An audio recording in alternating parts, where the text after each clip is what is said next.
Namun demi sebuah alasan, ia berpura-pura hidup miskin. Minuman keras seharga $500 ia tuangkan ke botol murahan. Saus daging mahal ia sembunyikan dalam kaleng biasa. Bahkan ham impor ia masukkan ke bungkus obral. Namanya Mike. Sehari sebelumnya, istrinya mengira Mike bangkrut dan langsung menggugat cerai. Namun tak lama kemudian, Mike justru memenangkan lotre senilai $200 juta.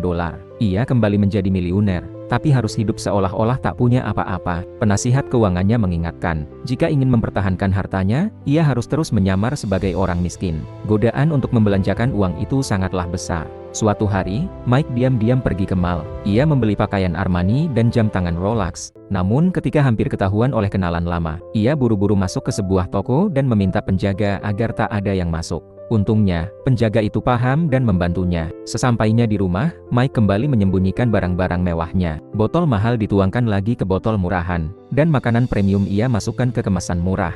Hanya satu gigitan saja sudah cukup membuatnya sadar betapa nikmatnya jadi orang kaya meski tak boleh namun penyamarannya mulai menimbulkan masalah. Ketika istrinya pulang, Mike segera melepas pakaian desainer dan berbaring pura-pura tidur. Istrinya bahkan menyarankan agar ia bekerja di supermarket supaya tidak mencurigakan. Mike menuruti, dan tanpa diduga, bos di tempat itu adalah David, musuh lamanya sejak sekolah. David selalu merendahkannya, tapi Mike menahan amarah demi $200 juta.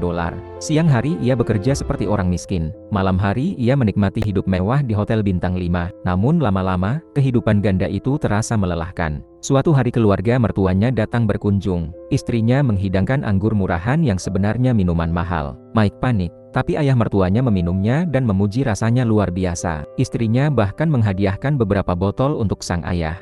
Tak lama, jam tangan mahal Mike hampir ketahuan saat ayah mertuanya memegang pergelangannya. Mike cepat-cepat bilang itu jam tiruan seharga $10. Namun ayah mertuanya justru berkata ia ingin membeli 10 buah.